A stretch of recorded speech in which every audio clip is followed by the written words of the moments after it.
मानस श्रीवास्तव जी, बहुत दूर नहीं है नावेश शिको जी जिस 9 अक्टूबर की बात कर रहे हैं कांशीराम जी की स्मृति में एक तरह से, और प्रदेश की राजनीति में अपनी दस्तक मजबूत करने के लिए।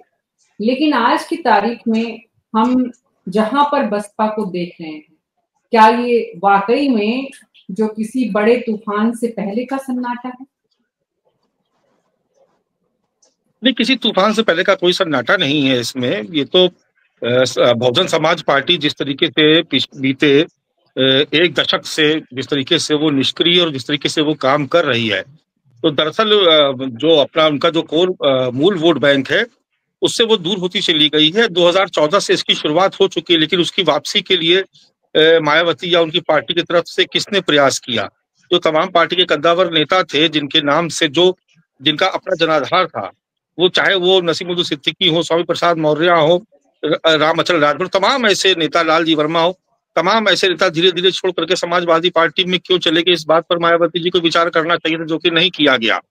तो देखिए, अब राजनीति का जो तौर तरीका है वो बिल्कुल पूरी तरीके से बदल चुका है। जिस तरीके से सियासत आज से 2 ढाई दशक पहले हुआ करती थी, जो पैटर्न हुआ करता था, वो पैटर्न अब पूरी तरीके से समाप्त हो चुका है। अब सियासी दल की जो अपनी लड़ाइयां लड़ते हैं वो कारपोरेट्स के स्टाइल पे लड़ते हैं।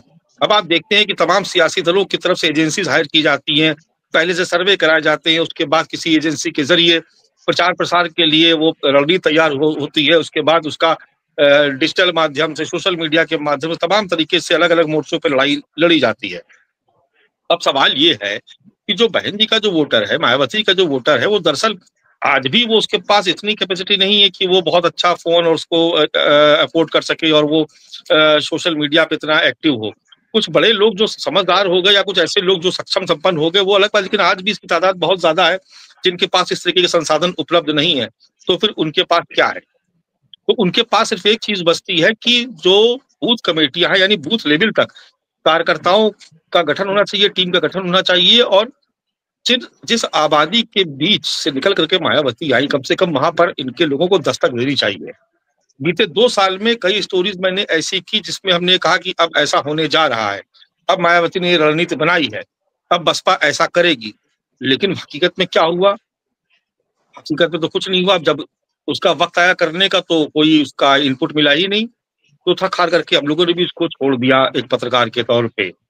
अब देखिए, यहाँ पर समस्या देखिए इस बात की है कि मायावती का मुकाबला 2 अलग-अलग मोर्चों से, एक तरफ एनडीए है, इसमें भारतीय जनता पार्टी के साथ-साथ आप देखेंगे छोटे-छोटे ऐसे दल जो पिछड़े समाज से आते, दलित वर्गों से आते हैं, तो उनके पास अपना एक मजबूत गठबंधन है, उनके पास हिंदुत्व का एजेंडा है। दूसरी तरफ इंडिया गठबंधन है जिसमें राहुल गांधी और अखिलेश यादव की जोड़ी है। जैसे कि आप बिहार में देख रहे हैं तेजस्वी और राहुल गांधी को, वैसे भी आपने लोकसभा चुनाव में आपने उत्तर प्रदेश में देखा था। अब उनके पास पीडीए का एक नारा है जिसमें पिछड़ा भी है, दलित भी है, अल्पसंख्यक भी है। क्या इस बात पे विचार नहीं करना चाहिए था कि 2024 में पहली बार दलित मतदाता क्यों खटक के चला गया समाजवादी पार्टी के खाते में? 2019 तक उसने मायावती पर विश्वास किया। देखिए, आपको मैं बता दूं कि जो अखिलेश यादव 2019 के लोकसभा चुनाव में 5 के 5 पे ही सिमट गए थे, उसकी बड़ी वजह ये थी कि दलित बिरादरी के लोगों ने मायावती को छोड़ करके अखिलेश यादव को वोट नहीं किया। वो मायावती के साथ ही रहा, जिस भी तादाद में था वो बहन जी के साथ था। उसमें पिछड़े वर्ग का और यादव समाज का वोट जुड़ा, इसलिए कि गठबंधन के तहत ये चुनाव लड़ा जा रहा था। मायावती को 10 सीटें मिली, अखिलेश 5 पे ही रह गए। 2024 में आपने देखा कि कितना बड़ा ये एक बदलाव आया उत्तर प्रदेश की सियासत में, जो इससे पहले कभी हुआ ही नहीं था, जो इससे पहले समाजवादी पार्टी के इतिहास में कभी नहीं हुआ था। तो देखिए, अब जो राजनीति का तौर तरीका है वो पूरी तरीके से बदल चुका है।